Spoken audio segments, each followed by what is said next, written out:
안녕하십니까. 수학만학원 최재용 원장입니다. 2023년도 예비고일 설명회 영상을 시청해주신 학부모님께 감사 말씀드립니다. 올해는 설명회 사전 예약을 해주신 부모님들한테 미리 설문을 좀 받았습니다. 그래서 문의 주신 내용들을 중심으로 진행을 하려고 합니다. 총 3부로 진행이 될 예정이고 1부는 고등학교 선택, 그리고 선택 기준, 그리고 일반 고등학교에 대한 비교 분석을 해드릴 거고요. 2부에서는 고등학교의 공부법, 그리고 3부에서는 저희 학원 시스템에 대해서 안내드리도록 하겠습니다. 우선은 고등학교 선택에 대한 부분을 먼저 말씀드리려고 합니다. 일단 예비조사는 하셨을 것 같고요. 12월 달에 최종 결정을 하시게 될 겁니다. 그래서 이제 고민이 좀 많으실 건데, 고등학교 이제 선택을 하려고 하다 보면 이제 주변에서 얘기 듣는 것도 많고, 여기저기서 이제 아는 정보들을 듣다 보면 점점 더 고민이 가중되는 그런 현상이 있어요. 저희가 이제 알고 있는 부분, 조사한 부분, 그리고 저희가 느꼈던 부분들을 솔직하게 이제 좀 말씀을 드릴 건데, 이 역시도 지금 선택에 더 고민이 가중되는 얘기가 될 수 있어서 조금 이제 조심스럽습니다. 그리고 이제 또 한 가지는 어느 고등학교를 가시든 간에, 배정을 받던 간에 한 80%에서 90% 정도는 후회를 하세요. 학생도 그렇고, 부모님들도 그렇고. 근데 이제 다른 학교를 경험해 볼 수 없는 거라서 나오는 현상이기 때문에 좀 조심스럽기는 해요. 저희가 말씀드리기가.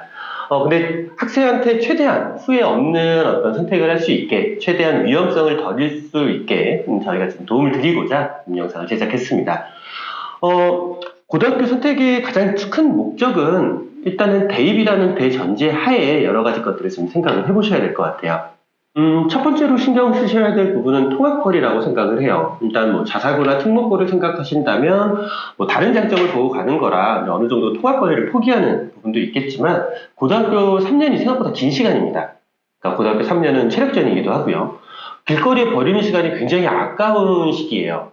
그래서 특별히 생각하시는 학교가 없으시다면 이 인근 학교 다 괜찮습니다. 그래서 통합거리를 생각해 보시는 게 최우선적으로 선택해 보시는 게 좋을 것 같습니다. 두 번째는 학교 인원이에요. 그러니까 1등급은 각 학교마다 몇 명 차이가 안 나요. 많이 차이가 나봤자 한두 명 정도. 그런데 이제 2, 3등급으로 내려가기 시작하면 그 차이가 좀 커지기 시작합니다. 3등급 정도 같은 경우까지 내려가면 학교마다 30명 이상도 차이가 나요. 근데 여기서 문제가 아니라, 문제는 2학년, 3학년 때 문제가 돼요. 그러니까 2학년, 3학년 때 선택 과목이 있고, 선택 과목을 하다 보면 그 선택 과목을 선택하는 학생 수가 적다 보니까 등급별로 인원수가 큰 차이가 나기 시작해요. 그래서 비슷한 두 개의 학교에서 고민을 하고 계시는 거라면 인원수를 참고해 보시면 좋을 것 같습니다. 그리고 이제 올해는 특히나 복돼지띠라 학생들이 되게 많잖아요. 그래서 이제 학교마다 인원수는 꽤 많을 텐데, 전체적인 비율적으로는 이제 매년 있어 왔던 현상하고 비슷할 거라고 생각이 듭니다. 세 번째는 학교 시험 분위기입니다. 시험이 쉬우면 쉬울수록 중하위권 학생들한테는 내신을 역전할 수 있는 기회가 있어서 장점이지만, 최상위권 학생들한테는 불리한 점이 있어요. 또 시험을 쉽게 공부하다 보니까 나중에 수능 점수가 잘 안 나오는 경우가 있습니다.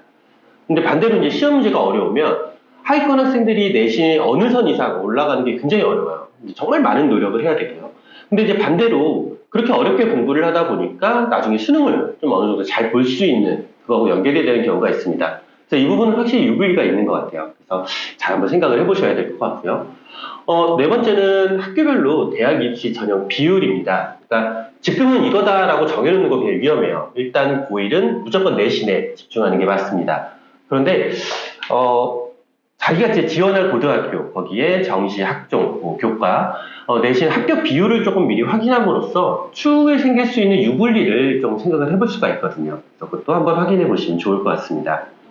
이제 학교별로 좀 비교 분석을 해드리려고 해요. 일단 매년 학교마다 비슷한 양상을 보이고 있고요. 코로나 기간 동안에 약간 학교 시험 문제가 전체적으로 하향 평준화된 경향을 좀 보였었는데, 이제 슬슬 다시 예전의 어떤 상황으로 회귀하고 있는 모습을 좀 보이고 있습니다.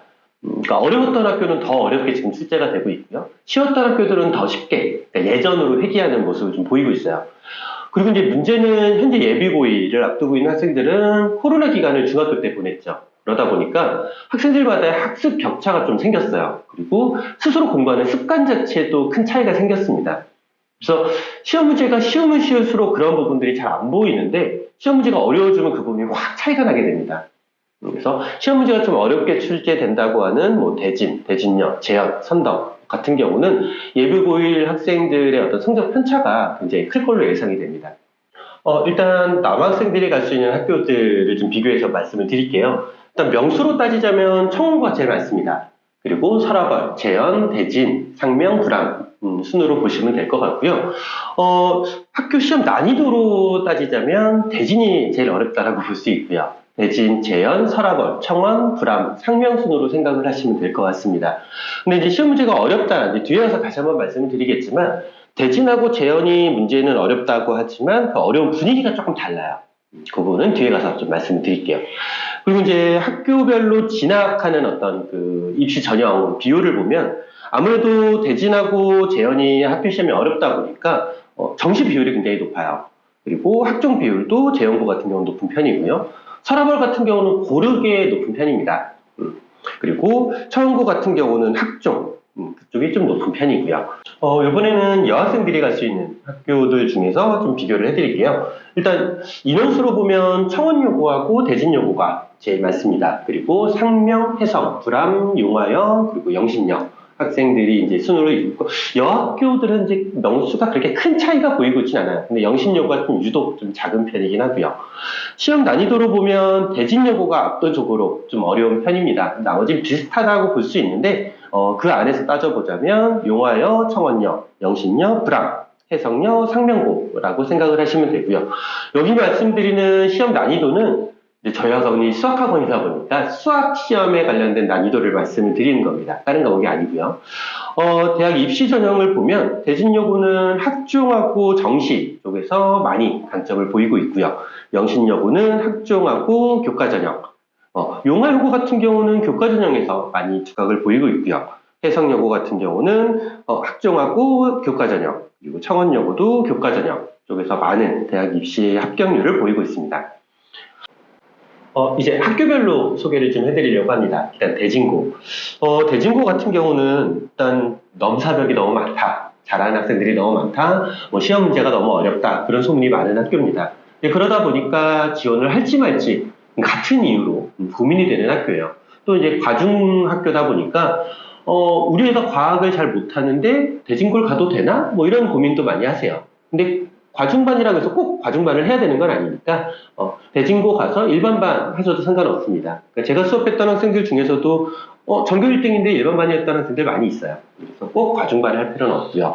근데 대진고는 남학교 중에서 인원수가 가장 적습니다. 그러다 보니까 단점 부분이 있고요. 근데 이제 반대로 과학을 선택할 학교에서 이제 강제적으로 과학을 시키는 부분이 있다 보니까 만약에 과학을 하는 학생들이라면 유리한 점이 있어요. 그래서 내신 따기가 과학을 선택하는 학생 수가 좀 많다 보니까 그런 부분은 좀 유리합니다. 학교 내신이 이제 아무래도 어렵다 보니까 대학 입시 전형에서는 교과 전형보다는 이제 학종, 논술, 정시 비중이 큰 학교이고요. 그리고 이제 작년 기준으로 생각을 해보면 내신이 이제 좀 쉬웠어요. 근데 점점 다시 옛날로 회귀하면서 내신이 다시 어려워지고 있는 상황을 좀 보이고 있고요. 무엇보다 장점은 학교 선생님들이 상위권 학생들을 많이 입시 컨설팅을 하다 보니까 나중에 이제 고3이 돼서 입시 컨설팅을 따로 받으시는 분들도 많이 계시겠지만 선생님들이 그런 경험들이 많다라는 거 그런 경험을 좀 무시할 수는 없을 것 같아요. 그리고 아까 전에 이제 대진고가 시험 문제가 제일 어렵다 그랬었는데 수학 시험을 놓고 보면 시험 문제가 어려운 것도 어려운 건데 굉장히 좀 특이한 문제 그런 문제들이 좀 많아요. 그러니까 특이하다라기보다는 이제 학생들이 좀 생소한 문제들 그러니까 문제집으로 따지자면 1등급 수학 그런 데서 좀 많이 나오는 편인데 함수라든가 그래프 그런 쪽에서 이제 응용 문제가 많이 있습니다. 그러니까 그런 걸 경험을 많이 해보지 않으면 시험 문제가 굉장히 어려울 수 있어요. 근데 그런 부분들이 있어요. 시험 문제를 딱 보자마자 와, 이 문제 진짜 어렵다 라는 게 한눈에 보여요. 그래서 어느 정도 이 문제는 내가 못 풀겠는데 그래서 걸릴 수가 있어요. 그러다 보니까 좀 시험 볼 때 좀 전략을 좀 짜고 들어가야 되는 그런 학교이기도 합니다. 두 번째는 재연고. 재연고 같은 경우는 1학년 때 유독 바쁜 학교예요. 그러니까 2학년, 3학년은 다른 학교하고 거의 비슷한데 1학년 때 유독 바쁩니다. 학교에서 시키는 게 굉장히 많아요. 근데 몇 년 전만 해도 이러한 활동들이 학종에서는 유리한 점이 있었죠. 그런데 지금 현재는 약간 미지수로 남기는 해요. 근데 그럼에도 불구하고 세특 등을 활용해서 없는 것보다는 장점이라고 생각을 합니다. 학교에 하자도 거의 강제 사항이고요. 근데 문제는 그런 부분들이 너무 많다 보니까 학생들이 이것저것 하다가 결국엔 아무것도 못하는 학생들이 생깁니다. 그러니까 물론 이제 학생이 여러 가지 것을 동시에 꼼꼼히 잘 챙기는 멀티형 학생이라면 정말 재연고 추천을 드려요. 근데 이제 반대로 그러지 못한 학생이라면 재연고 가면 굉장히 힘들 수도 있어요. 1학년 때. 공부는 공부대로 못하고 학교에서 시키는 건 시키는 대로 못하는 그런 경우가 생기는 거죠. 인원수는 이제 중간 정도입니다. 남고들 중에서. 그리고 문이과 비율도 비슷해요. 시험 난이도는 꾸준히 높은 편이고 특정 문제집에서 많이 출제되는 경향도 보이고 있습니다. 근데 이제 문제가 대진고하고 어려운 분위기가 조금 달라요. 그러니까 대진고는 그냥 문제를 딱 보자마자 우와 얘는 어려운 문제 그게 보여요. 그러다 보니까 그 문제를 그냥 버리고 푸는 학생들도 있어요. 근데 재연고 같은 경우는 그게 한눈에 보이지가 않습니다. 그러다 보니까 계산량도 많고 문제는 어렵다 보니까 시간 싸움이 되는 경우가 굉장히 많아요. 그리고 이제 뭐 최근에 있었던 일 중에서도 학교 시험 문제에서 두 문제가 오류가 있었는데 그 오류된 문제만 붙잡고 문제를 했던 학생들, 그럼 다른 문제를 거의 못 풀었던 거죠.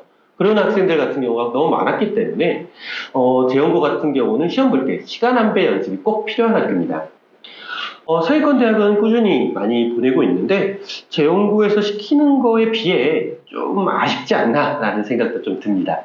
이번엔 서라벌 같은 경우는 대진제연, 아이가 많이 힘들어할 것 같다, 불암상명, 분위기가 좀 안 좋을 것 같다, 그 사이에서 생기는 어떤 타협점처럼 서라벌을 좀 많이 생각하시는 것 같아요. 주목할 부분은 인근 남자고등학교들 중에서 문과 비중이 상대적으로 높아요.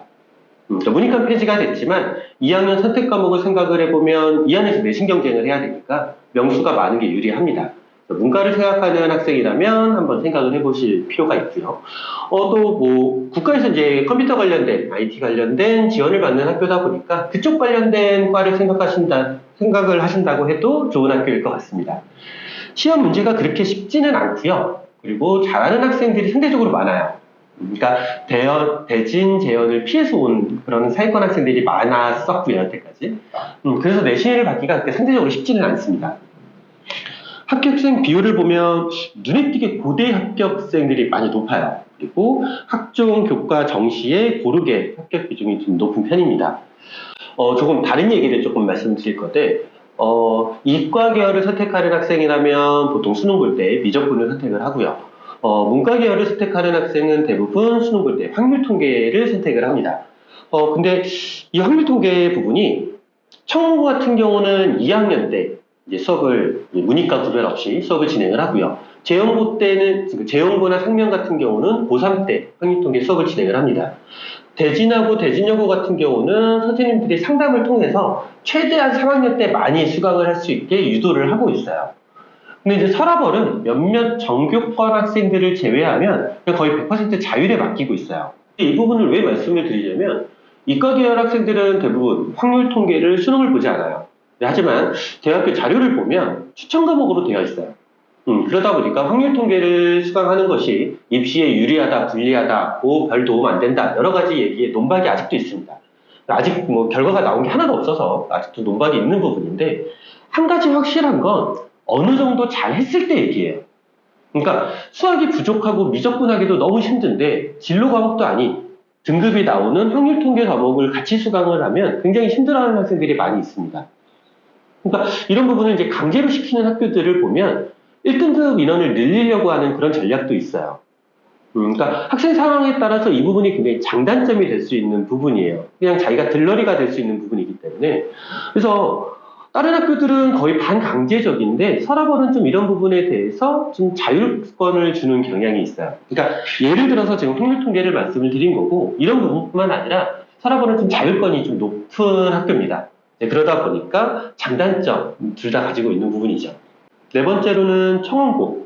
청운고의 가장 큰 장점은 인원수가 가장 많다라는 겁니다. 일단 인근 남고 중에서, 인근 고등학교 중에서 제일 인원수가 많고요. 청운고의 특징 중에 하나가 보통 학생들이 본인이 다니는 학교를 많이 싫어하는데, 청운고 학생들은 학생과 학부모님들 얘기를 들어보면 학교 만족도가 굉장히 높은 학교 중에 하나예요. 선생님들 열정도 넘치시고 평소에 상담도 굉장히 많이 하시는 걸로 알고 있습니다. 최근 몇 년간을 보면 사회권 학생들도 꾸준히 증가 추세인 건 확실하고요. 시험 난이도도 계속 올라가고 있습니다. 시험 문제 난이도가 올라간다라는 건 그만큼 학교에 사회권 학생들이 많아진다라는 소리를 반증해요. 근데 이제 그런 거에 비해서 아직까지 대입 결과가 타 학교에 비해서 크게 좋지는 않아요. 근데 매년 좀 좋아질 걸로 예상이 되는 학교입니다. 이번엔 여고들 중심으로 이제 말씀드리겠습니다. 일단 첫 번째로는 대진여. 대진여고는 전통적으로 여자 고등학교, 여고들 중에서 이과의 최강자인 학교는 맞죠. 인근 학교에서. 최상위권 학생이면 학교에서 지원도 굉장히 많고요. 실제 대학 합격률, 의치대 합격률 다 높은 학교입니다.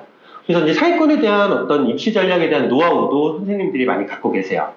근데 이제 반대로 상위권 학생들 외에 학생들한테 좀 배려가 적은 편입니다.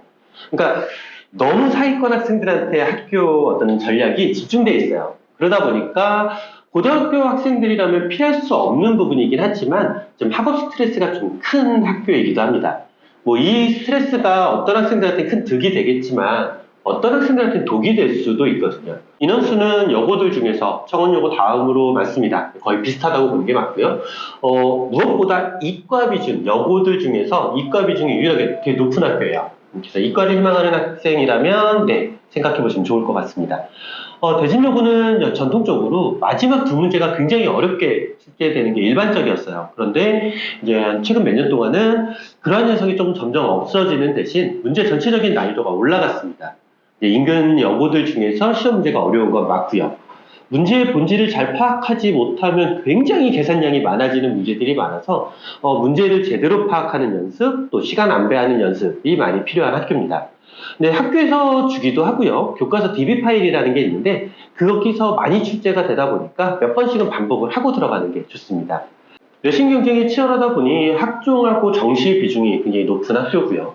그 치열한 경쟁에서 살아남은 학생들이 이제 학교장 추천 등을 통해서 의치대나를 꾸준히 보내고 있어요. 그러니까 저희 학원에서도 한 6, 7년 정도 꾸준히 대진여고 학생들 중에 의치대를 간 학생들이 계속 나오고 있는데 그 학생들 진짜 열심히 공부한 거 진짜 잘 알고 있거든요. 스트레스도 많았고 되게 고생을 많이 한 학생들입니다. 영신여고는 우선 인원수가 좀 적고 시험 문제가 그렇게 어려운 편이 아니에요. 그러다 보니까 사회권한테 좀 문제가 생깁니다.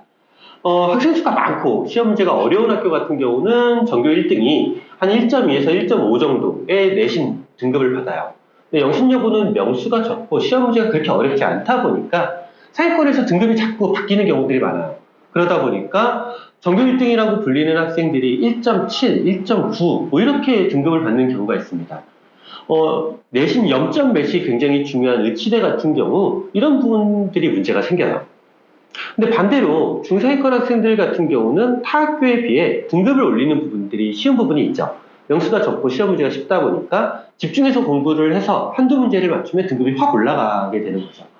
그래서 이러한 현상 때문에 전체적으로 수시 비중이 높은 편이고요. 정시 비중은 좀 낮은 편입니다. 다음은 용화여고. 용화여고 과학 중점 학교죠. 그리고 인근 여고들 중에서 대진여고 다음으로 이과 비중이 높은 학교예요. 근데 이제 인원수도 적고 시험 문제 난이도도 그렇게 높지 않아서 영신여고하고 비슷한 상황이에요. 차이가 있다면 영신은 문과 학생들이 많고 그리고 용화는 이과 학생들이 좀 많습니다. 또 한 가지 차이점이 있다면 영신은 은사근처 학생들이 많고요. 용화여고는 그 외 지역 학생들이 좀 많은 편입니다.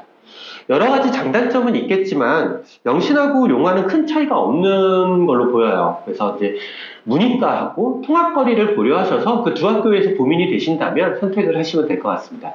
청원여고도 아까 전에 청원고하고 좀 비슷한 상황이에요. 일단 학생들의 만족도도 생각보다 높고요. 그리고 선생님들 열정이라든가 노력 굉장히 좋은 학교입니다. 인원수도 지금 여고들 중에서는 인원수가 제일 많습니다. 그리고 시험 난이도는 크게 어렵다고 볼 수는 없는데 청원고하고 비슷하게 꾸준히 난이도가 올라가고 있는 건 맞아요. 여고라서 문과 비중이 높기는 하지만 학교에서 여러 가지 이과를 위한 프로그램도 많이 개설이 되어 있고요. 단점이라면 수학 부분, 청원고도 마찬가지인데 2학년 때 확률 통계를 강제적으로 시키다 보니까 생각보다 2학년 때 해야 될 공부량이 너무 많아져요. 또 한 가지 문제점이 뭐냐면 문과 학생들이에요. 문과 학생들은 3학년 때 수학을 선택할 게 없어요. 그러다 보니까 3학년 때 수학 공부를 자기가 따로 해야 돼요. 그래서 그러한 부분 때문에 어떤 수학만 놓고 보자면 수학에 대한 공부 비중이 생각보다 높고요. 그러다 보니까 이 인근 이제 뭐 학원가에서 일반적으로 진도를 나가는 학교가 아니다 보니까 학원 선택하실 때도 어려운 점이 있으실 수 있어요. 그래서 그 부분은 좀 참고를 해주셔야 될 것 같습니다. 해성여고, 내신을 받기 쉬운 학교 하면 거론되는 학교 중에 하나입니다. 일단 일정 부분은 맞는 부분도 있고 틀린 부분도 있어요. 그러니까 오해하는 부분이 있는 거죠. 일단은 명수는 많은 편이고 시험 난이도도 어렵지 않습니다. 그리고 미대를 준비하는 학생들도 꽤 있어서 중하위권 경쟁이 좀 덜 치열한 편입니다. 상대적으로 이런 부분 때문에 내신을 받기 쉬운 부분도 분명 있습니다. 하지만 학생들도 이 점을 너무 잘 알고 있어요. 그러니까 생각해서가 아니라 본능적으로 너무 잘 알고 있습니다. 그러다 보니까 공부할 때 선을 그어요. 어느 정도만 하면 되지, 이 정도만 하면 되지, 그러니까 뭔가를 더 알려고 하지 않는 경향들이 생겨요. 그러니까 부모님들도 잘 아시겠지만 학생들 공부시키는 게 굉장히 어렵습니다. 근데 학생이 이렇게 선을 긋고 있으면 공부시키기가 더 어려워요. 그 와중에 또 잘하는 학생들은 잘합니다. 그러니까 그 잘하는 학생들이 1등급 인원보다는 많다는 거죠. 그러니까 해성 가서 1등급 받지 뭐 이렇게 쉽게 얘기할 만한 상황은 아니라는 거예요. 학생의 의지가 필요합니다. 또 시험 문제가 어렵고 경쟁이 치열한 학교 같은 경우는 그 학교에서 3등급을 받는 학생이라고 해도 공부를 많이 해둔 터라 나중에 여차하면 정시라는 방법이 생겨요. 근데 해성에서는 선을 긋고 3등급을 받고 공부를 안 했던 학생이라면 정시에서도 그렇게 장점이 있다고 볼 수가 없기 때문에 여러 부분에 그러니까 시험 문제가 쉬운 학교들은 이런 장단점이 있어요. 그래서 한번 생각을 좀 해보셔야 될 것 같습니다. 이제 공학인 학교, 불암고부터 말씀을 드릴게요. 일단 불암고가 누구에게는 굉장히 장점인데 누구에게는 굉장히 단점, 장점과 단점이 굉장히 많이 섞여 있는 학교인 것 같아요. 일단 공학이라는 부분을 보면 누구한테는 장점이겠지만 누구한테는 단점이거든요. 또 공립이라는 부분 때문에 선생님들 실력이 검증돼 있어요. 근데 이제 반대로 얘기해서 몇 년마다 또 이동을 하시기 때문에 책임감이 적거나 이 동네 애들 잘 모르는 거 아니야? 라는 어떤 걱정도 되는 거죠. 서울 주요 대학 입시 결과만 보면 생각보다 되게 제 대학을 잘 가거든요. 그래서 장점일 수 있는데 상위권 대학만 딱 뽑아놓고 보면 생각보다 되게 저조해요. 그래서 단점일 수도 있는 거죠. 내신을 받기 쉽더라라고 생각이 들면 장점일 수도 있는데 공부 안 하는 학생들이 많더라라는 소리를 들으면 단점이 되는 거죠. 학교가 또 생각보다 일찍 끝나요. 일찍 끝나다 보니까 인근 학교에 비해서. 그러다 보니까 개인 공부할 시간이 많다라는 장점도 있는데 학교에서 너무 시키는 거가 없는 거 아니야? 라는 생각이 들 수도 있죠. 그래서 이런 굉장히 장단점이 섞여 있는 학교고요. 인원수를 보면 인원수가 좀 적죠. 그리고 문과 계열 비중이 높고요. 학교 시험 난이도는 낮은 편입니다. 무엇보다 불암고의 장점은 은행서 거리하고 굉장히 가깝다라는 거죠. 그러니까 학생들이 아까 전에 말한 것처럼 학교에서 일찍 끝나요. 그래서 불암고 학생들 같은 경우 그냥 시험 끝나고 바로 학원으로 와서 그냥 계속 공부하면서 선생님한테 질문하는 그런 학생들 굉장히 많이 있습니다. 그래서 본인이 잘 챙길 수만 있다면 굉장히 장점이 될 수 있는 부분이라고 생각이 들어요. 그래서 통합거리하고 학생의 성향을 보고 학교를 선택해 주시면 좋을 것 같습니다.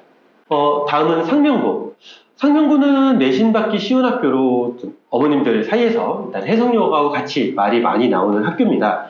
일단 해성여고 말씀드렸던 부분하고 거의 같은 문제점이 똑같이 생기는 학교예요. 확실히 이제 장단점이 있는 부분이고요. 인원수는 적고 문과 비중은 높은 학교입니다. 시험 난이도는 쉬운 편이지만 1학년 때 시험에 좀 문제가 있어요. 1학년 시험 범위가 계속 누적이에요. 2학기가 돼도 1학기 부분이 누적이에요. 그래서 수학 상이 굉장히 잘 되어 있지 않으면 계속 1학년 내내 발목을 잡을 수가 있습니다.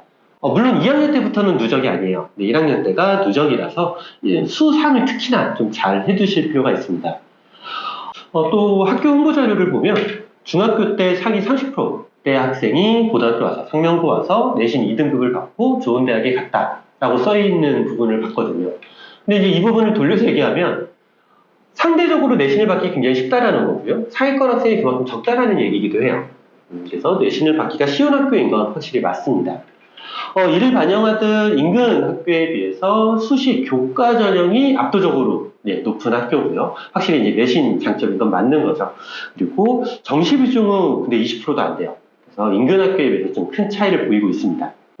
지금까지 인근고등학교에 대해서 한 11개 고등학교에 대해서 부모님들한테 저희가 알고 있는 부분, 조사한 부분들 좀 알려드렸습니다. 고등학교 진학 지원에 좀 도움이 되셨기를 바라고요. 참고로 그 학교 알림이라는 사이트가 있습니다. 거기 들어가 보시면 학교 인원들, 뭐 수업 계획, 그리고 수행평가 계획, 뭐 이런 부분들 다 잘 나와 있어요. 수행평가도 학생에 따라서 어떤 성향이 좀 갈리는 경우가 있거든요. 그래서 그런 부분들 궁금하시다면 한번 들어가 보시면 좋을 것 같고요. 이 인근고등학교 다 진학률도 좋고요. 다 좋은 학교들입니다. 학교마다 이제 특색은 있겠지만. 그래서 지원한 고등학교에 배정이 안 됐다고 하더라도 너무 크게 걱정 안 하셨으면 좋겠어요. 근데 문제는 고등학교를 어디 갔냐가 중요한 게 아니라 그 다음에 어떻게 하냐가 굉장히 중요하니까요.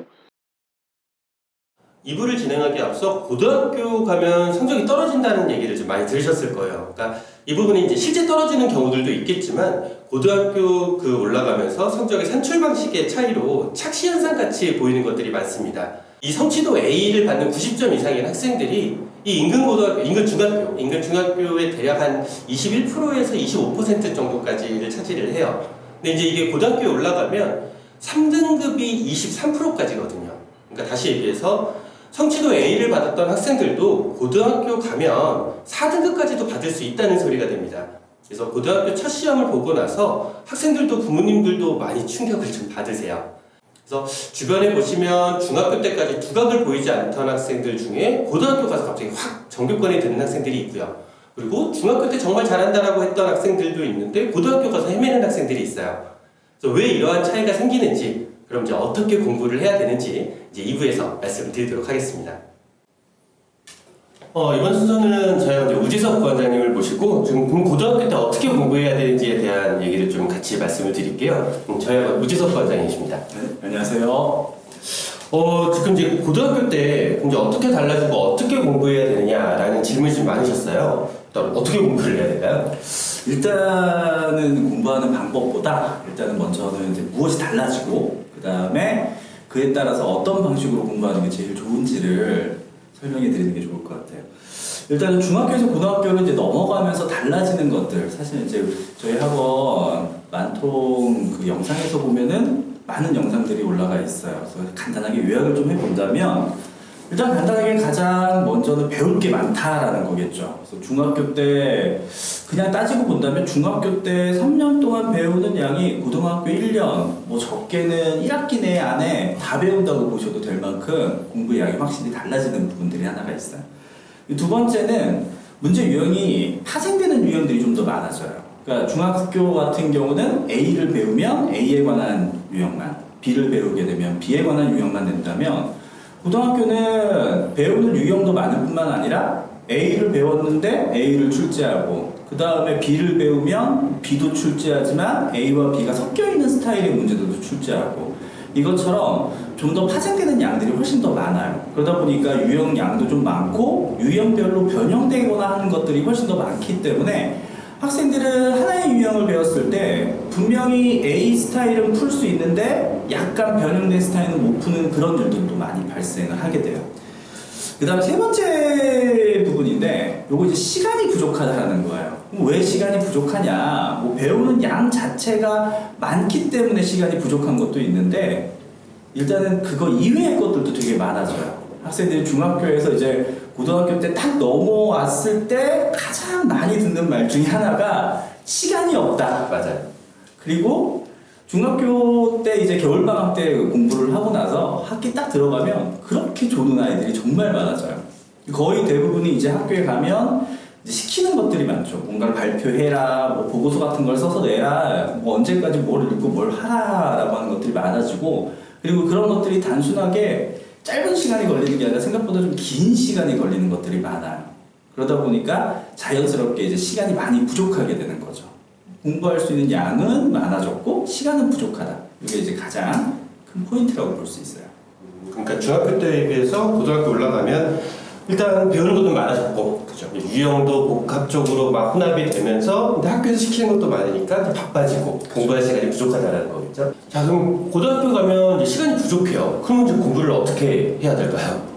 고등학교 이제 공부해서 시간이 부족한 거를 해결하기 위한 가장 좋은 방법이라고 본다면 당연히 복습이라고 볼 수 있어요. 복습. 복습이라는 부분이 보통 이제 중학교 같은 경우는 보통 우리가 과정을 통째로 복습하는 경우가 많아요. 그러니까 지금 보는 과정을 복습하는 게 기껏해야 이제 과제 정도고, 그 다음에 한 번 봤던 과정을 또 보고 하는 그런 시간적 여유가 조금 있는 것 같아요. 그래서 보통 보면은 아이들이 문제집을 중학생 같은 경우는 뭐 개념 원리로 이론을 한번 배우고 또 정석으로 또 배우고 또 뭐 마플 교과서 같은 걸로 통해서 문제를 풀면서 다시 한번 또 배우고 하는 거. 이론만 한 3번 연달아 하게 되는 그런 과정이에요. 혹은 유형이나 이론이 적다 보니까 어느 정도 공부를 하는 학생들 같은 경우는 아예 그런 과정이 없어지는 경우도 있어요. 그러니까 처음 한번 딱 이론을 배우고 난 다음에 그 다음에 이제 바로 이제 문제집 풀고 또 문제집 풀고 그 다음 C스타입에 또 문제집을 풀어요.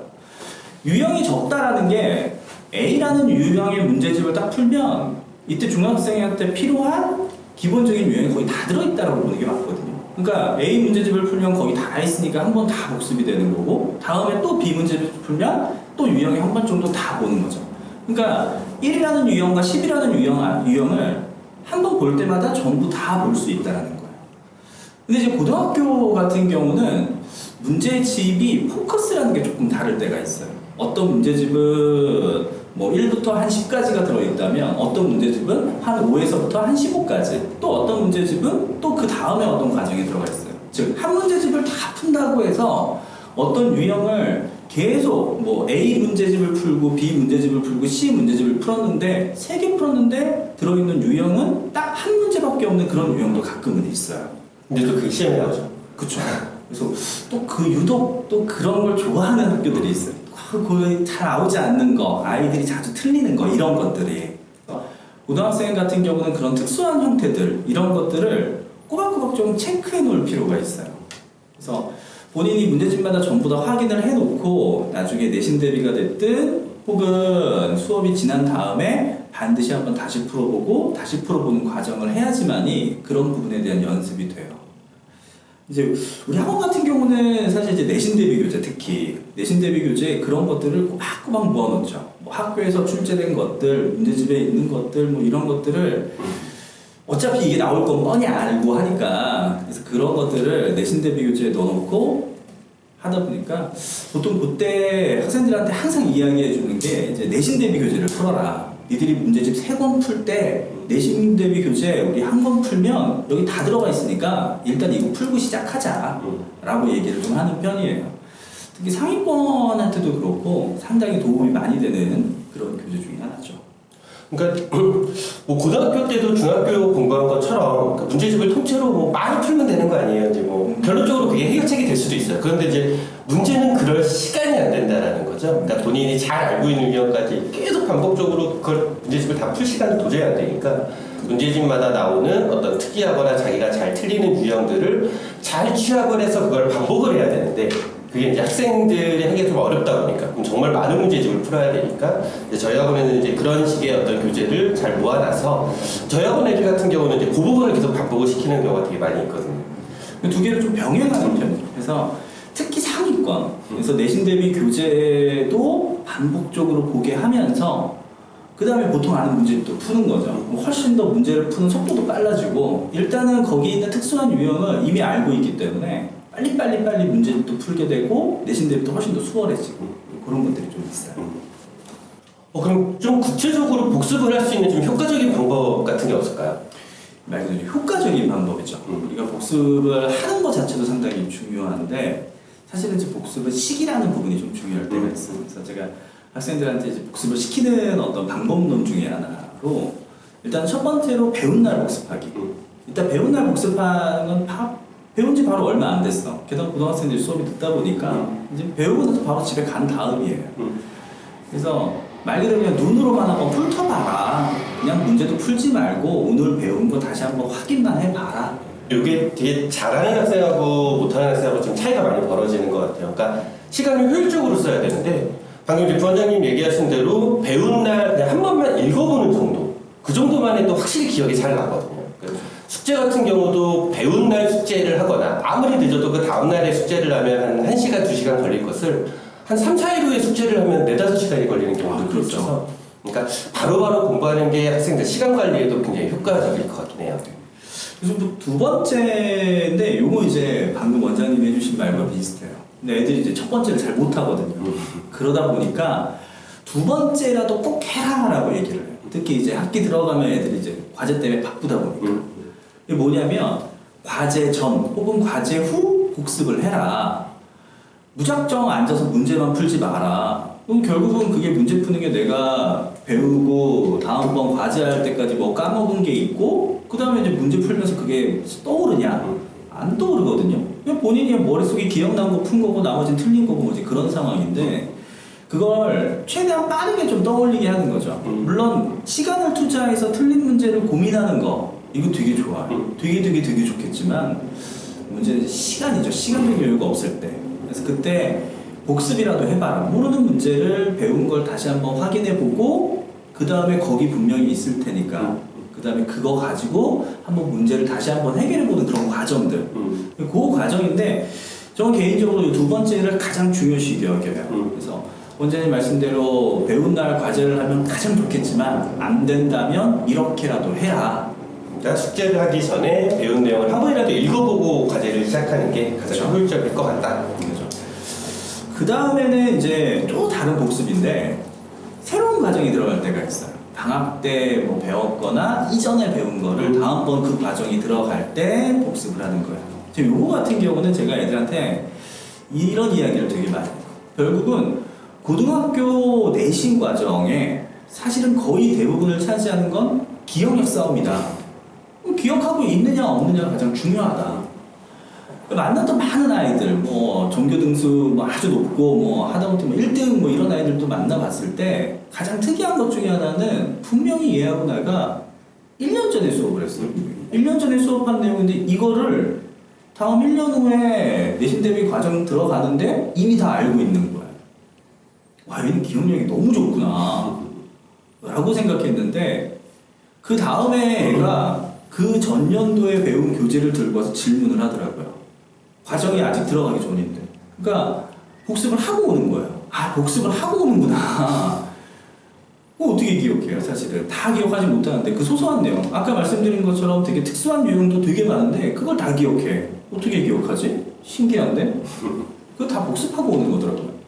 그 뒤에 가서 다시 한번 말씀드리겠지만 저희 학원 한관이 M이라는 사이트가 있어요. 그러니까 예전에 수업 들었던 것들을 다 이제 영상으로 볼 수 있는 사이트인데 방금 부원장님 말씀대로 이제 한 1년 전에 배웠던 선행 부분을 그걸로 다시 강의를 다 보고 오는 학생들도 있어요. 확실히 그런 애들이 이제 내신에서 뭐 전교권에 든다는 전교 1, 2, 3등에 드는 애들은 그런 것들이 좀 습관이 되어 있는 애들 같죠. 그래서 일단은 예비고일한테 항상 중요시 여기는 건 선행 뭐 이런 것보다 복습을 하는 그것들이 몸에 익혀지면 일단은 그게 누적되는 순간부터는 그렇죠. 본인이 시간 투자해서 받을 수 있는 모든 성적은 다 받을 수 있다고 생각해요. 그러니까 이 복습 부분은 상위권이 되면 될수록 더 필요한 것 같고요. 그리고 하위권 애들은 당연히 필요한 부분이고, 그래서 모든 고등학교 애들은 복습이 어떻게 생각하면 예습보다 복습이 더 훨씬 중요하다라고 생각하는 게 좋을 것 같아요.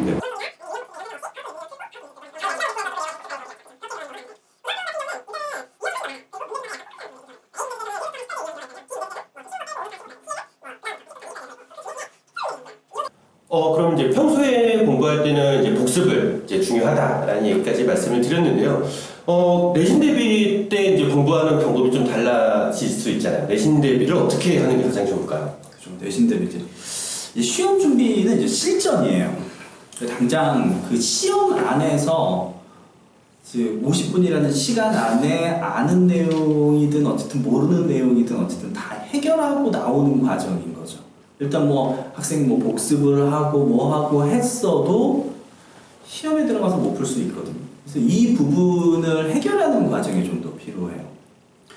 일단은 첫 번째는 뭐 이론에 대한 복습 이런 것들은 뭐 당연히 잘 했다라고 본다면, 두 번째는 학생이 이제 틀린 문제를 다시 풀어보는 과정이 있어요.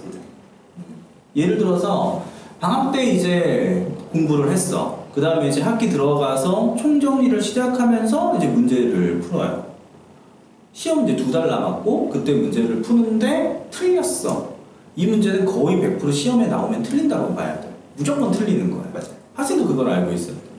그리고 보통 틀린 문제 질문하고 집에 가서 다시 풀어봐요. 그래도 틀려요. 이건 틀리는 문제예요. 그렇기 때문에 그런 문제는 꼬박꼬박 다 체크해 놔야 돼요. 체크해 놓고 한 달 후가 됐든 다시 이제 문제를 한참 푸는 어떤 그런 내신 대비 기간들이 있을 텐데 그 기간에 다시 한번 또 풀어봐야 되고 그때도 또 틀린다면 그거는 시험 직전 때 또 풀어봐야 돼. 이건 무조건 틀린다고 보는 게 맞아요. 물론 이제 그 중에서 되게 어려운 문제고 아주 어려워서 학교 내신에 나오기 힘들다 이런 것들은 이제 걸러내긴 해야 되는데 이제 뭐 선생님들이나 잘 얘기해 주실 부분들이기 때문에 그런 것들 그래서 본인이 틀린 문제를 다 체크해 놓고 다시 푸는 과정들 그런 것들이 조금 필요합니다. 이 얘기가 이제 아까 전 얘기하고 좀 연결이 되겠네요. 그러니까 본인이 틀렸던 문제를 다른 문제집을 풀면서 그 틀린 문제의 유형을 찾기라는 게 생각보다 유형이 너무 많다 보니까 너무 어려운 거죠. 그러니까 자기가 틀린 문제는 되게 소중한 자산이라고 생각을 해서 잘 모아두고 다시 풀어보고 다시 풀어보는 과정이 필요하다. 아주 중요한 부분이에요. 두 번째는 이제 학교별로 준비가 조금씩 이제 필요해요. 왜냐면 자 어떤 학교는 일반적인 유형의 문제만 출제하거나 또 어떤 학교 굉장히 많은 학교가 그렇긴 한데 일반적인 유형하고 이제 모의고사 문제 이 두 가지 유형이 좀 이제 들어가 있는 케이스가 좀 많아요. 그리고 또 이제 몇몇 학교들 보통 잘 아는 그 학교들에서 이제 특수한 유형 좋아하는 거 아까 우리가 뭐 거론하셔도 돼요. 네. 그래서 그런 특수한 유형을 좋아하는 학교들가 많아요. 이거 빈도수의 차이지 뭐 아예 없는 학교는 없다고 보시는 게 좋은데 어떤 학교는 정말 많이 출제하고 어떤 학교는 좀 적게 출제하고 하는 것들이 있어요. 그것뿐만 아니라 가장 힘든 것 중에 하나 이제 좀 약간 어려운 문제에 대한 유형이 변형 유형을 출제하는 경우가 좀 있어요. 이때 같은 경우는 우리가 보통 시험 좀 어렵게 나온다고 생각하는 학교들, 뭐 대진고, 재연고 이런 학교들 같은 경우는 변형 문제가 좀 많이 출제가 되고 뭐 대진여고 같은 경우도 어떨 때는 변형 문제가 많이 출제가 돼요. 그래서 그때는 보통 그 학교 이제 등급컷이 좀 많이 떨어지는 그런 상황이 됩니다. 그런 문제는 문제집을 풀면서 연습을 했다라고 쳐도 당장 조금이라도 변형되거나 아니면 시험장에 들어갔을 때 해결할 수 있다는 게 보장받지 못하게 되어 있어요. 시험은 당장의 시험 점수가 중요하기 때문에 그걸 보장받아야 되거든요. 그래서 그거를 대비하기 위해서는 실전 연습이 상당히 중요한 편이에요. 테스트를 해야 되는 거고 그 다음에 학생이 그걸 아는지 모르는지 또 옆에서 누군가 좀 체크도 좀 해줘야 되고 그런 부분이 좀 필요해요. 그래서 보통 우리가 중위권, 하위권으로 내려가면 내려갈수록 사실 내용 자체를 모르거나 유형 자체를 모르는 경우가 많기 때문에 거기에 대한 걸 다시 설명해 주는 것들이 많다면 상위권으로 올라가면 올라갈수록 그런 부분이 좀 적어져요. 아이들 뭐 복습도 잘하고 내용도 잘 아는데 정작 시험은 정말 잘 볼까? 즉 어마무시하게 많은 테스트를 봐요. 상위권으로 가면 갈수록 거의 뭐 매일 테스트죠. 매일 테스트 시간도 되게 짧고 좀 약간 좀 어려운 스타일의 문제를 계속 접근하게 되고 그리고 이제 뭐 선생님들이 아마 그런 부분들 많이 해주실 건데 약간 좀 특수하거나 변형된 문제가 많은 것들 이런 거 가지고 뭐 테스트 형태로도 계속 보고 문제집 형태로도 풀고 하는 것들이 많아요. 테스트 보는 연습이 중요하다라고 했던 부분이 이제 좀 다른 전략적인 부분도 숨어져 있는 것 같아요. 그러니까 중학교 때 같은 경우는 무조건 다 풀고 다 맞추겠다 뭐 그런 식의 어떤 전략인데 고등학교 때는 좀 등급별로 전략이 좀 다른 것 같아요. 그러니까 시간 안에 다 풀기가 고등학교 시험은 상당히 어려워요. 그렇죠. 네. 그래서 중하위권 같은 경우는 내가 문제를 풀면서 테스트 보는 연습을 많이 하면서 이 정도 상위권 문제는 시간 안에 못 풀 테니까 이건 버리고 이 정도는 확실히 취하고 내가 알고 있는 걸 확실히 맞추겠다. 이제 그 정도 전략만 잘 수립을 해도 한 2, 3등급까지는 무난하게 나오는 경우들이 있거든요. 근데 이제 상위권 같은 경우 1등급을 노리는 학생들이라면 진짜 한두 문제 차이로 등급이 갈라지니까 방금 얘기했던 그 시험 보는 연습을 똑같이 하면서 주어진 시간 안에 그 킬러 문제까지 다 풀겠다라는 전략으로 가야 되는데 그럼 그 상위권 킬러 문제들까지 다 맞추기 위해서는 이제 아까 전에 말씀하셨던 학교마다의 분위기, 그 문제에 충분한 연습이 또 필요한 거죠. 그래서 그런 문제들까지 주어진 시간 안에 다 푸는 연습, 이 꾸준하게 지금 테스트를 통해서 연습을 해야 되지 않을까 생각이 듭니다. 제일 많이 문의를 하셨던 내용이 선행 관련된 부분이에요. 그러니까 선행을 너무 안 나갔는데 어떻게 하냐, 뭐 선행을 많이 나갔는데 제대로 했는지가 궁금하다, 뭐 선행을 계속 나가는 게 맞을 거냐, 선행은 어느 정도가 가장 적절하냐라는 문의가 이제 제일 많으셨는데 그 부분은 어떻게 하는 게 가장 좋을까요? 일단은 선행이 많이 되어 있으면 좋죠. 선이 많이 되었으면 좋아요. 네, 가르치는 입장에서도 좋고 일단 내용도 많이 알고 있다면 좋은데 이제 문제는 이게 제대로 되어 있지 않은 선행은 사실은 별로 도움이 되진 않아요. 오히려 독이 되는 것 같아요. 네, 그런 경우도 많고 뭐 학생이 들은 풍어는 많아가지고 수업할 때 분명히 자기는 안다고 생각하는데 막상 문제를 풀려보면 제대로 되어 있는 경우가 하나도 없어요. 정작 수업할 때는 자기가 안다고 생각해서 제대로 안 듣고 근데 알고 보면 잘 모르고 그런 경우도 막 있어가지고 그래서 일단은 제일 먼저 학생이 이때까지 했던 선행이 제대로 되어 있는지 확인해 보시는 게 제일 좋아요.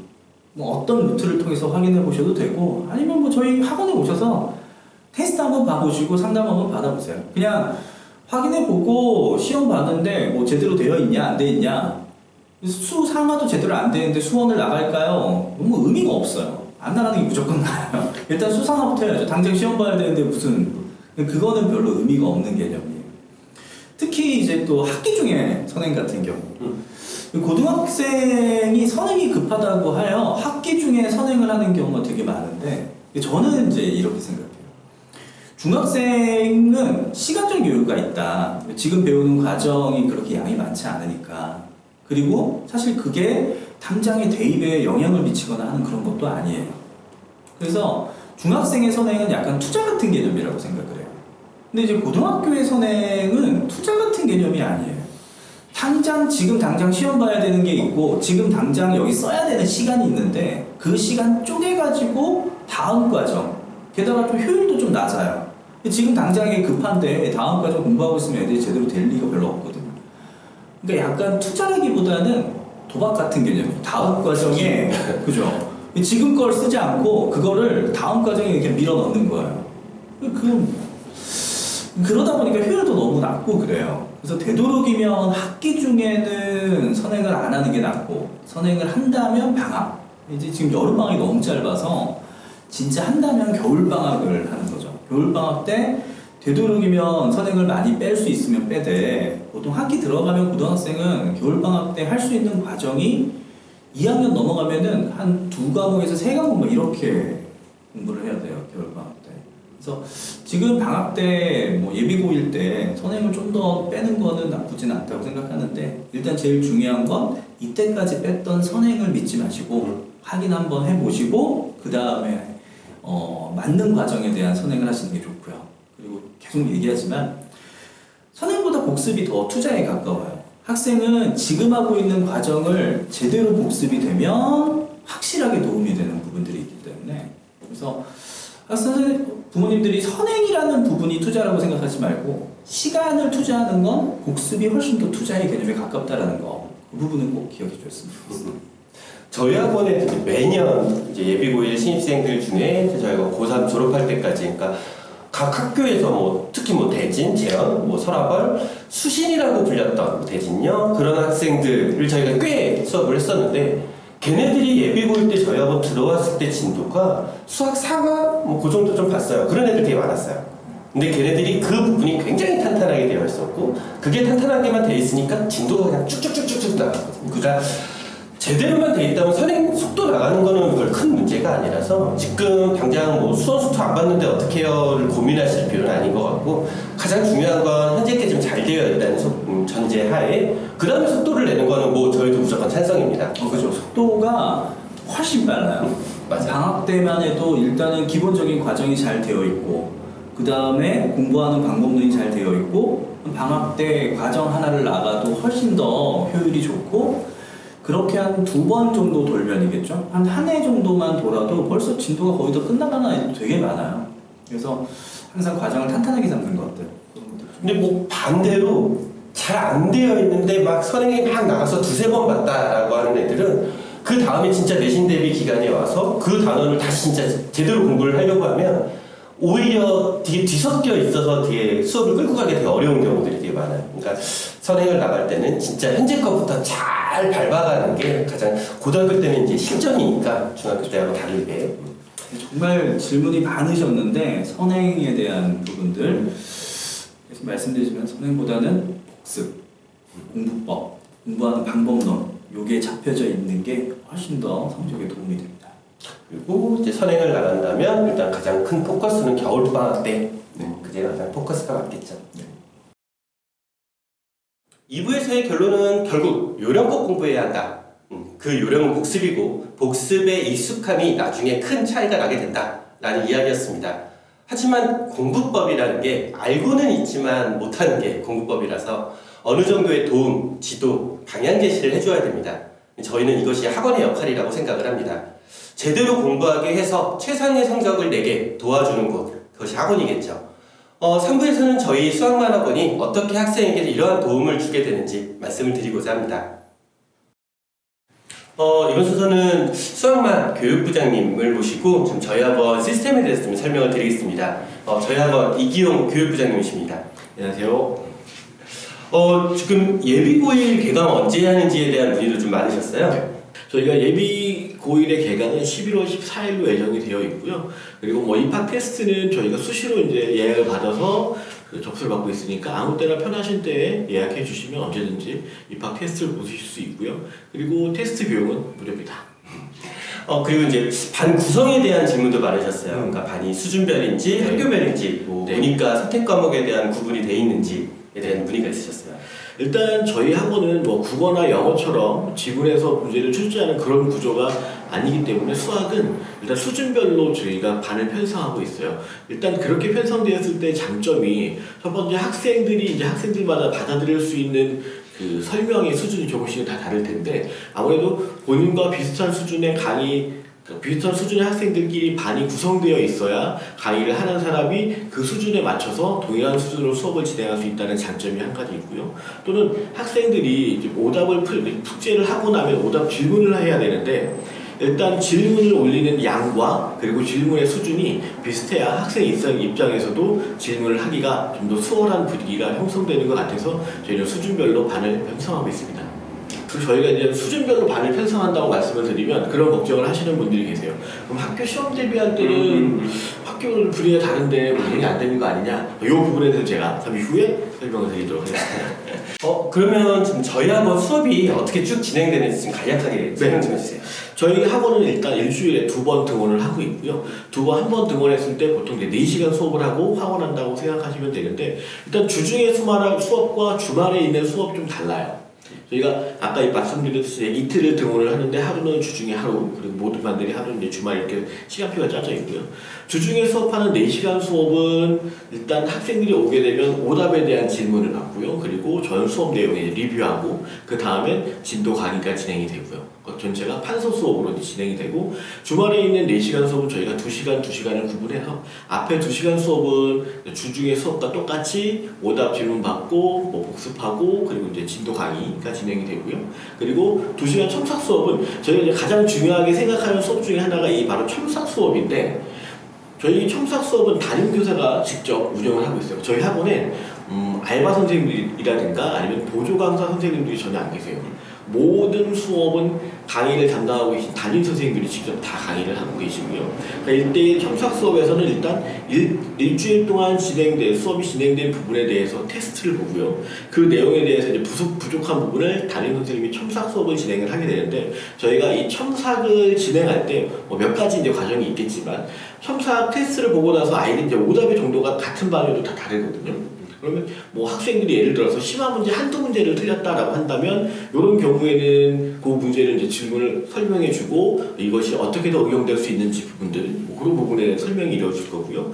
만약에 학생이 어떤 유형에 대해서 그 유형의 전반적인 내용을 기억하지 못하고 있다면 그 유형에 대한 설명과 뭐 유사한 문제들을 다시 풀리게 되고요. 근데 만약에 테스트를 봤는데 뭐 6개, 7개, 절반 이상은 틀리는 경우가 발생한다면 아마 그 주에 진행되는 수업의 개념에 대해서 학생의 이해도가 굉장히 낮았다라고 판단이 가능할 거예요. 그러니까 그런 경우에 저희가 동영상 보충을 이용해서 개념을 다시 한번 전반적으로 본 후에 다시 재첨삭을 실시하고 있어요.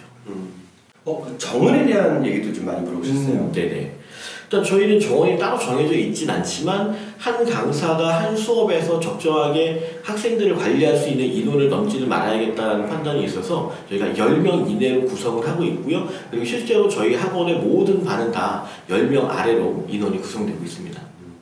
그러면 좀 요약을 해보면 지금 수업은 평일 한 번, 주말 한 번. 그렇죠. 그렇게 구성이 되어 있고 주말 4시간 중에 2시간은 네. 일주일 동안 배웠던 부분을 체크하는 네. 담임 선생님이 직접 체크하는 네. 시간이 구성되어 있는 거고요. 네. 이게 지금 정규반 수업 시간. 네, 맞습니다. 그렇죠? 저희는 정규반 말고 이제 필요에 따라서 개강이 되는 단과반이 개설이 될 수도 있고요. 그리고 이제 방학 동안에 진행되는 방학 특강이 따로 있습니다. 일단 정규반 먼저 말씀드릴게요.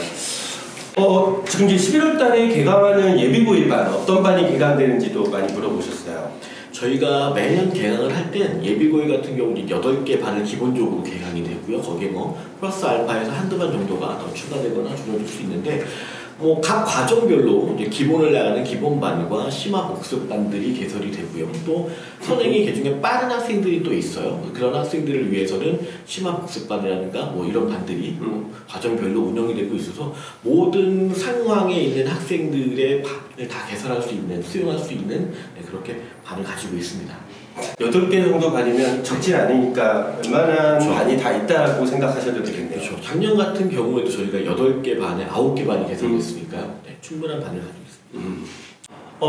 또 이제 학원 시스템 관련해서 문의가 좀 많으셨어요. 그러니까 개별 오답을 바로바로 해결해 줄 수 있는지, 아니면 아이가 이제 공부하다가 보면 이제 구멍 난 부분들이 있는데 그런 부분의 체크라든가 그런 부분의 관리, 그리고 뭐 오답 정리는 어떻게 관리되는지, 뭐 보충이나 보강 같은 건 어떻게 되는지, 뭐 그런 문의가 좀 많으셨어요. 저희는 이제 저희 학원만이 가지고 있는 학만이 시스템이라는 학생 관리 시스템을 저희가 따로 가지고 있는데, 저희가 학만이 M, A 그리고 T, H 4개의 시스템으로 학생들을 관리하고 있고요. 이 중에서 뭐 학만이 A는 이제 선생님들의 학원 관리 프로그램이라서 뭐 이 부분은 제외를 하고요. M 그리고 T 그리고 H 이 세 가지를 설명을 드리도록 할게요.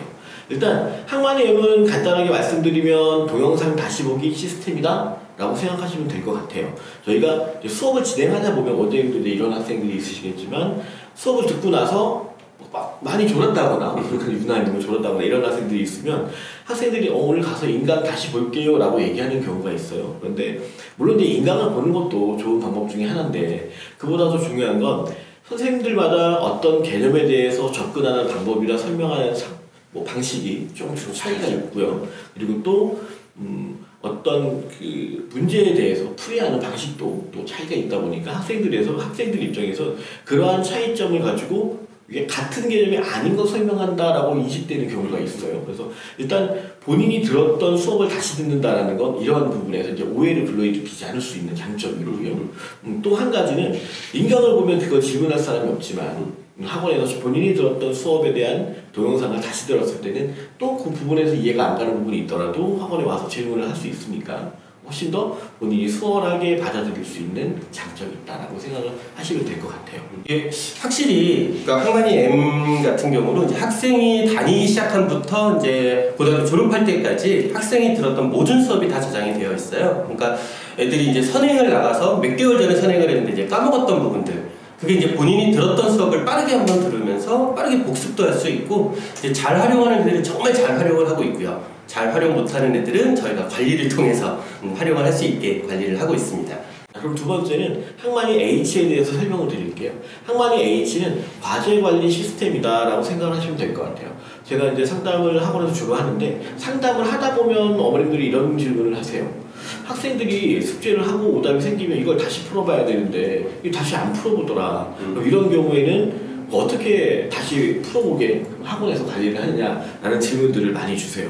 물론 가장 중요한 게 오답을 다시 풀어보는 거예요. 물론 숙제를 하는 것도 중요하지만 숙제를 하고 나서 오답이 발생하고 본인이 못 풀었던 문제이기 때문에 시험에 나왔을 때 이 문제를 못 풀 가능성은 거의 70%가 넘는다라고 보셔야 되는데, 학생들 같은 경우에는 앞으로 나가는 숙제와 또 다른 과목들의 숙제를 하다 보니까 숙제를 한번 하고 나면 거기서 발생하는 오답들을 다시 볼 만한 시간이 많지 않고요. 이걸 스스로 볼 수 있는 그 관리를 하는 학생들이 많지는 않은 것 같아요. 그래서 저희는 학생들이 숙제를 하고 나면 학원에 등원하기 전에 그 학원 과제 관리 시스템인 학만이 H에 학생들이 접속을 해서 본인의 오답을 미리 입력을 합니다.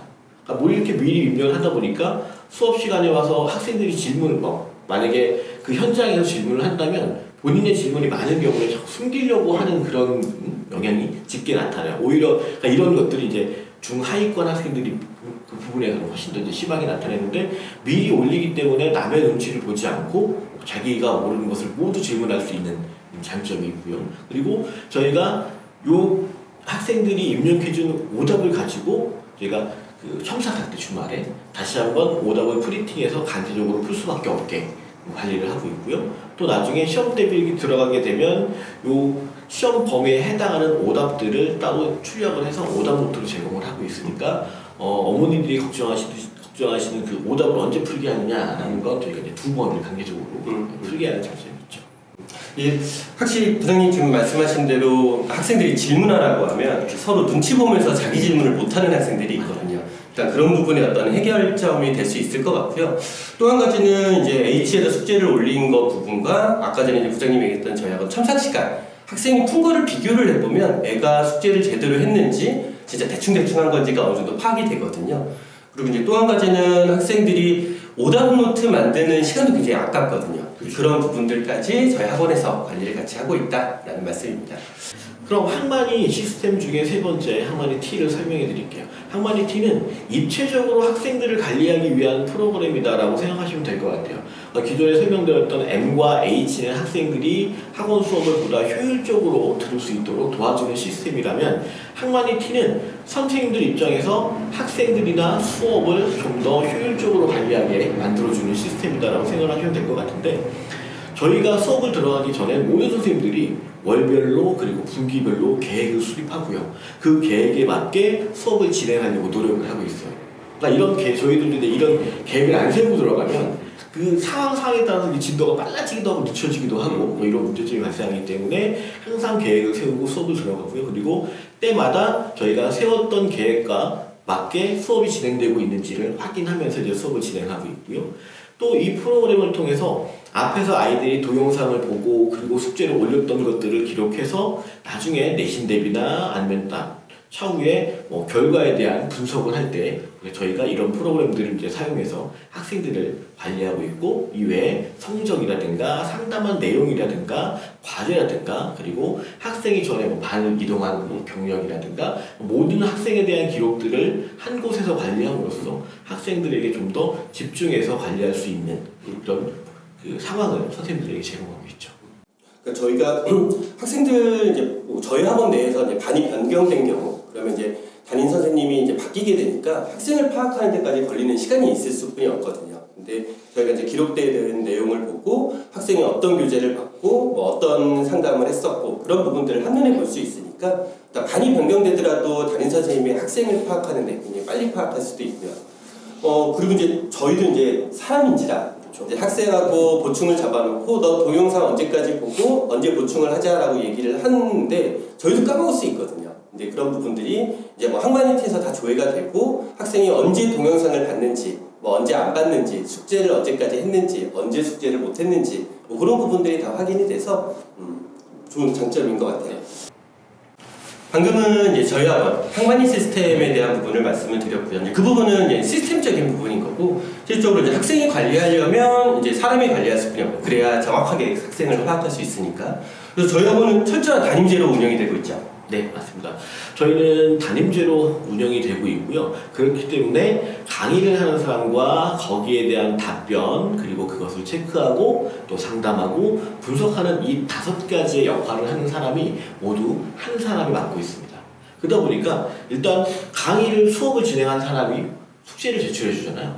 숙제를 내주면 그 숙제를 가지고 오답에 대한 답변을 해주고 또 1대1로 첨삭해주는 사람이 같은 사람이고 또 이런 첨삭을 통해서 학생이 부족한 부분들을 체크하는 사람 또 같은 사람이 하기 때문에 이 3가지를 같은 사람이 하다 보니까 학생들이 부족한 것들을 보다 효율적으로 채워줄 수 있는 정확하게 그렇죠. 이런 부분들이 좀 더 효율적으로 진행이 될 수 있고 그러니까 이런 것들을 한 사람이 하다 보니까 그거를 통해서 학생들 또는 학부모님들에게 좀 더 밀도 있는 상담을 해드리는 게 가능해지고 그리고 이런 것들을 통해서 이제 학생들을 분석해서 부족한 부분이 생기거나 막 성적이 하락한다거나 이런 일이 생기면 그것을 좀 더 효율적으로 관리해 줄 수 있는 그런 담임제로 운영이 되고 있다라고 생각하시면 될 것 같아요.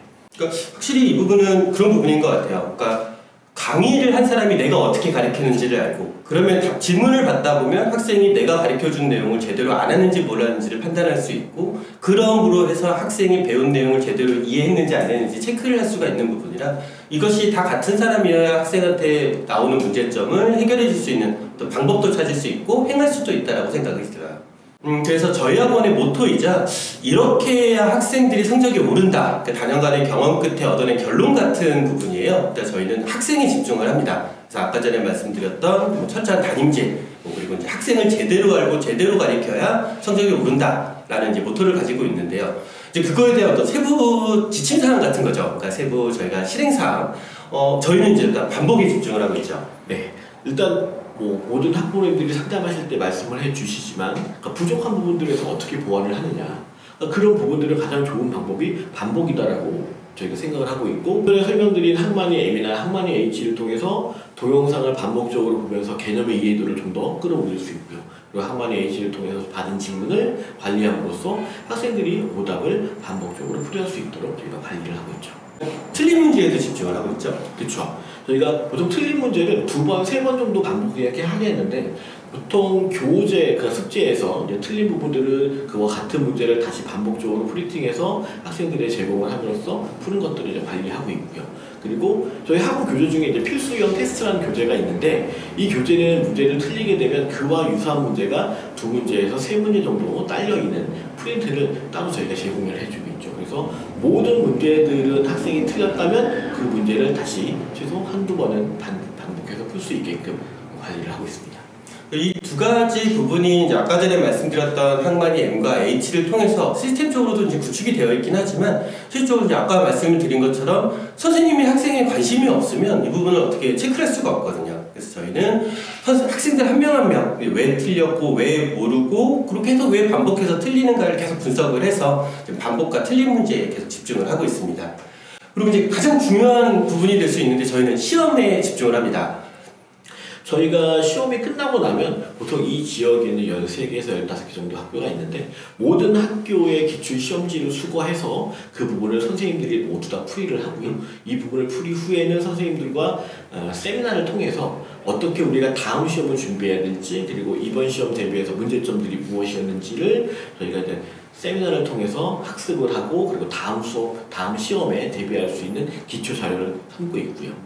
또한 학생들이 테스트를 보고 나면 학생들의 시험지를 사진이나 또는 시험지를 받아서 학생마다 어느 부분에서 오답이 발생했고, 이 학생이 이번 시험 대비를 할 때 어떤 문제가 발생했었는지, 어떤 문제가 있었는지를 분석함으로써 다음 시험 대비에 대한 조언을 해주고요. 그리고 다음 시험 대비에는 어떻게 시험 대비를 진행할지 같이 계획을 세워서 저 학생들과 공유를 하고 있죠. 보통 학생들은 시험을 못 보게 되면 그냥 못 봤다라는 분노?